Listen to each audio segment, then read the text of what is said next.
ارشاد ربانی ہے وما اصابکم من مصیبت فبما کسبت ایدیکم، اے لوگو اللہ کوئی بھی مصیبت تمہیں ظلماً نہیں دیتا، تمہارے ہاتھ کے کیے ہوئے کی وجہ سے، تمہاری بد عملیوں کی نحوست کے نتیجے میں، تمہارے گناہوں کی سزا کی صورت میں، تمہیں جھنجھوڑنے کے لیے، تمہیں آزمائش میں ڈالنے کے لیے وہ کوئی نہ کوئی تکلیف تمہیں دیتا ہے۔ وَيَعْفُو عَنْ کثیر،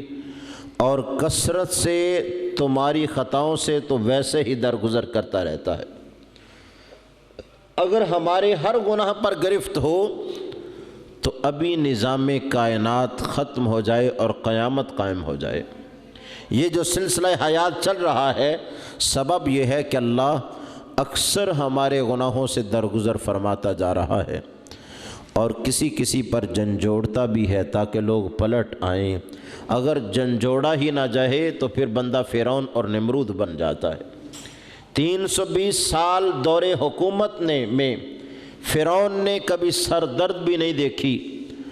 اور بولنا درکنار کسی نے اس کی آنکھ میں آنکھ بھی نہیں ڈالی، اور فرعونیت، رعونت اور تکبر اتنا بڑھ گیا فقال انا ربکم الاعلی، کہنے لگا میں تمہارا معاذ اللہ بڑا رب ہوں، اگر کوئی اور رب بھی ہے تو وہ چھوٹا ہے، بڑا میں ہوں۔ لیکن جب اللہ نے اس کو اس کے نتیجے میں تک پہنچایا اور پانی میں غرق کیا، کہتا رہا بھی ایمان لایا، فرمایا نہیں اليوم فالیوم ننجیک ببدنک لتکون لمن خلفک آیہ، آج قبول نہیں، تیری ڈیڈ باڈی کو، لاش کو ہم آنے والوں کے لیے بھی مقام عبرت بنا دیں گے۔ جب کسی کو جھنجھوڑا جاتا ہے، کسی پریشانی میں مبتلا ہو کہ وہ رب کی طرف رجوع کرتا ہے، تو گویا توبہ کا یہ بھی ایک طریق ہوتا ہے کہ بندہ اپنے معمولات میں مگن تھا، بھولے جا رہا تھا، رب نے اس کو کچھ جھنجھوڑا کہ واپس پلٹ، رب رحمان کو ناراض کر کے کہاں جا رہا ہے، اس کے بغیر تو تیرا گزارا ہی نہیں ہے۔ پہلا کرنے کا کام یہ ہے کہ ہم توبہ اور استغفار کثرت سے کریں، اپنے گناہوں کی معافی مانگیں۔ اور یہی آیت نہیں، دوسری آیت میں فرمایا ظہر الفساد فی البر والبحر، فرمایا خشکی اور تری میں فساد ظاہر ہو گیا، مصیبتیں آ گئیں، تکلیفیں آ گئیں، بیماریاں آ گئیں، پریشانیاں آ گئیں، بما کسبت ایدی الناس، لوگوں کے کیے ہوئے کی وجہ سے، انسانوں کے گناہوں کی وجہ سے، لیذیقہم بعد الذی عملوا، تاکہ اللہ لوگوں کو بعد گناہوں کا وبال چکھائے، لعلہم یرجعون، تاکہ وہ پلٹ آئیں اور سیدھی راہ کو اختیار کر لیں، کہیں بولے بولے غفلت میں ہی ساری زندگی گناہوں میں تباہ و برباد ہو کے نہ گزار دیں۔ پلٹنے کا موقع ہوتا ہے، رجوع الی اللہ کا موقع ہوتا ہے۔ اس موقع میں بندے کو ایک چانس ہوتا ہے، آجا پلٹ آ رب کی طرف۔ جب دنیا، سائنس اپنے عروج کے زمانے میں بھی اس وائرس کا اینٹی وائرس تلاش نہیں کر سکی، اس کی ویکسین دریافت نہیں ہو سکی، تو تجھے جان لینا چاہیے تمام امراض کے علاج کا دعویٰ کرنے والے رب چاہے تو چھوٹے مرض میں مبتلا کر کے انہیں ان کی کمزوری بتا دے اور اپنی طاقت ظاہر کر دے کہ جب علاج معالجہ کہیں بھی نہیں ہوتا تب بھی رب کو پکارو، اس سے دعا کرو، توبہ کرو، دیکھو رب پھر کس طرح تمہاری بیماری اور پریشانی کو ٹال کے تمہیں راحت اور عافیت عطا فرما دیتا ہے۔ 764 ہجری میں دنیا کی تاریخ میں بڑی وبا پھیلی، متعدی مرض، طاعون۔ اسے اس وقت سیاہ موت کے نام سے تعبیر کیا جاتا تھا، اور سالوں تک رہی۔ 3 برِ اعظم کے لوگ اس کا شکار بنے، اور کہا جاتا ہے کہ وہ طاعون اور وہ وبائی مرض نہ ہوتی تو آج دنیا کا نقشہ مختلف ہوتا۔ 20 کروڑ سے زائد لوگ اس دور میں اس مرض میں مبتلا ہو کر لقمہ اجل بنے تھے، اور آبادی کا تناسب اتنا کم ہو گیا کہ 200 سال بعد ساری دنیا کے انسان آبادی کی کثرت کے لیے تمام کوششیں بروئے کار لاتے رہے، تب آبادی کا تناسب اپنی جگہ پر پہنچا تھا۔ اور جتنی بھی وبائی امراض آئی ہیں تاریخ میں، اس سے پہلے یا بعد میں اتنا زیادہ نقصان کسی نے نہیں کیا۔ اور اس پر قاضی محمد بن عبد الرحمن قرشی نے ایک کتاب لکھی ہے جو خاص اسی مرض اور اسی ایک تاریخی واقعہ پر ہے۔ انہوں نے لکھا ہے جب مصر میں بھی طاعون آ گیا اور اموات کثرت سے ہونے لگی، کہتے ہیں حالت یہ تھی ایک گاؤں سے ایک دن میں 700 افراد لقمہ اجل بننے لگے، اور مرنے والے کثرت سے تھے، دفنانے والا کوئی نہیں ملتا تھا، لوگ ان کی لاش کے پاس بھی نہیں آتے تھے۔ تو کہنے لگے سارے حربے استعمال کرنے کے بعد پھر جس حربے سے آسانی ہوئی، افاقہ ہوا، وہ یہ تھا کہ لوگوں سے کہا گیا قیام اللیل کا اہتمام کرو، تہجد پڑھا کرو، کثرت سے رب کو یاد کرو، صدقہ و خیرات کرو۔ کہتے ہیں مرد تو مرد رہے، بوڑھے، بچے اور عورتیں بھی مسجد میں جمع ہوتی، اور بعض لوگ تو دن رات مسجد میں رہتے۔ جب مسجدوں میں اتنا زیادہ جمع ہو کر رب سے گڑ گڑانے لگے، تب اس کے نتیجے میں کوئی خیر کی خبر آئی اور حالات کچھ مناسب اور اعتدال پر آئے۔ گرامی قدر، اللہ رب العزت جل وعلا کی ناراضگی اور غضب کو گناہوں کی وجہ سے، بدعمالیوں کی وجہ سے بڑکایا جاتا ہے، اور نیکیوں کی وجہ سے، استغفار سے، توبہ سے، رجوع الی اللہ سے، معافی مانگنے سے پھر غضب الہی جو ہے وہ ٹھنڈا ہو جاتا ہے۔ اور آقا علیہ السلام نے فرمایا بندہ امن میں آ جاتا ہے استغفار کی وجہ سے کہ رب کے عذاب سے بھی محفوظ ہو جاتا ہے۔ جب وہ اس سے استغفار کرتا ہے، معافی مانگتا ہے، تو اللہ رب العزت جل وعلا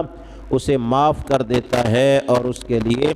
آسانیوں کے راستے کھول دیتا ہے۔ حضرت انس بن مالک رضی اللہ تعالیٰ عنہ کی روایت ہے کہ آقا علیہ السلام نے فرمایا کہ اللہ رب العزت فرماتا ہے، یعنی حدیث قدسی، وَعِزَّتِي وَجَلَالِي، رب کہتا ہے لوگوں مجھے میری عزت کی قسم، جلال کی قسم، میں کسی قوم کو عذاب سے ختم کرنا چاہتا ہوتا ہوں، پھر 3 قسم کے لوگ اس قوم میں موجود ہوتے ہیں، ان کی وجہ سے میں عذاب کو ٹال دیتا ہوں اور اس قوم کو اور زندہ رہنے، معافی مانگنے اور توبہ کرنے کا موقع دیتا ہوں۔ پہلے لوگ، فرمایا پہلے لوگ وہ ہوتے ہیں جو مسجدوں کو تعمیر کرتے ہیں، بارونق رکھتے ہیں۔ میرے گھروں کو بارونق رکھنے والے لوگ دنیا میں موجود ہوتے ہیں، اس لیے میں اپنے عذاب کو ان سے ہٹا لیتا ہوں۔ دوسری چیز فرمایا للہ فی اللہ، ایک دوسرے سے محبت کرنے والے، اللہ کی خاطر ایک دوسرے کو چاہنے والے اس قوم میں موجود ہوتے ہیں، اس وجہ سے میں اپنے عذاب کو اس قوم سے دور کر دیتا ہوں۔ اور تیسری چیز فرمایا وہ لوگ قوم میں ہوتے ہیں جو سحری کے وقت اٹھ کے استغفار کرتے ہیں، توبہ کرتے ہیں، رب سے معافی مانگتے ہیں۔ فرمایا ان 3 قسم کے لوگوں کی وجہ سے میں اپنے عذاب کو ہٹا لیتا ہوں۔ اگر یہ لوگ قوم میں نہ ہو تو قوم عذاب کی حقدار ہوتی ہے، اسے مٹایا جانا چاہیے۔ مسجدوں میں حاضری، اللہ کی خاطر محبت کرنا، اپنی ضروریات یا مفادات کی غرض آگے نہ رکھنا، اور تہجد گزاری، رات کے دوسرے پہر میں جب سناٹا چھایا ہو، سب سو رہے ہوں، اٹھ کے رب سے معافی مانگنا، یہ اتنا بڑا عمل ہے۔ اللہ بھیجے ہوئے عذاب کو ان عملوں کی وجہ سے واپس لے جاتا ہے اور لوگوں کو آسانیاں عطا فرماتا ہے۔ تو ہمارے کرنے کا کام یہ ہے کہ تدابیر، اسباب، احتیاط کو اپنانے کے ساتھ ساتھ کثرت سے توبہ کریں، اللہ سے معافی مانگیں، رب کی ناراضگی سے بچیں اور رب کی رضا حاصل کرنے کی کوشش کریں۔ میرے اور آپ کے پیارے کریم آقا علیہ السلام نے فرمایا، جب کسی قوم میں بے حیائی عام ہوتی ہے اور اعلانیہ بے حیائی ہوتی ہے، چھپتے بھی نہیں، بے حیائی بھی کرتے ہیں اور سینہ بھی چوڑا کرتے ہیں کہ ہم حیا کو اختیار نہیں کریں گے، فرمایا اللہ ان پر طاعون بھیجتا ہے اور اوجاع اور ایسی بیماریاں بھیجتا ہے جن بیماریوں کے نام بھی ان کے باپ دادا نے کبھی نہیں سنے ہوتے۔ اور ہم اس حوالے سے بھی اپنے آپ کو دیکھیں کہ معاشرے کو حیادار بنائیں، بے حیائی اور بے حیائی کے نعرے، ان چیزوں سے بچیں، اللہ کے عذاب کو دعوت نہ دیں، اس کے عذاب کو ٹھنڈا کرنے کے لیے اس سے معافی مانگیں اور اس کی رضا جوئی میں لگے رہیں۔ دوسرا کام صدقہ و خیرات کرنا ہے کہ صدقہ و خیرات اللہ کے غضب کو ٹھنڈا کرتا ہے۔ مصائب و آلام انسانوں کی بدعمالیوں کی وجہ سے آتے ہیں، اور جب بد عملی کرنے والے توبہ کی صورت میں اپنے ہاتھ سے خیرات کرتے ہیں، صدقہ کرتے ہیں، حاجت مندوں کے کام آتے ہیں، اس کی برکت سے بھی اللہ کا غضب جو ہے وہ ٹھنڈا ہوتا ہے۔ آقا علیہ السلام کا فرمان ہے، ان صدقۃ السر لتطفئ غضب الرب، فرمایا خفیہ صدقہ، ایسا صدقہ جس سے دیا ہے اسے بھی پتہ نہیں کہ کس نے دیا ہے، اس کا اعلان نہیں کیا، چھپ کے کیا ہے، یہ خالص اللہ کے لیے ہوتا ہے۔ جو اعلانیہ کرتا ہے ممکن ہے وہ خالص ہو اور ممکن ہے وہ شہرت کے لیے کر رہا ہو، اس میں دونوں امکان موجود ہوتے ہیں، لیکن وہ جو خفیہ صدقہ کرتا ہے اور صدقے کی کسی کو خبر بھی نہیں ہونے دیتا، وہ ایسا صدقہ ہوتا ہے کہ جس میں دوسرا امکان ہی موجود نہیں ہوتا۔ کسی کے سامنے دینا، ترغیباً دینا، یہ جائز ہے، درست ہے، لیکن اس میں نیت پر انحصار ہے کہ نیت کیا ہے۔ لیکن ایک بندہ ایسے بندے پر مہربانی کرتا ہے جس پر کہ اسے بھی نہیں پتا کس نے کیا ہے،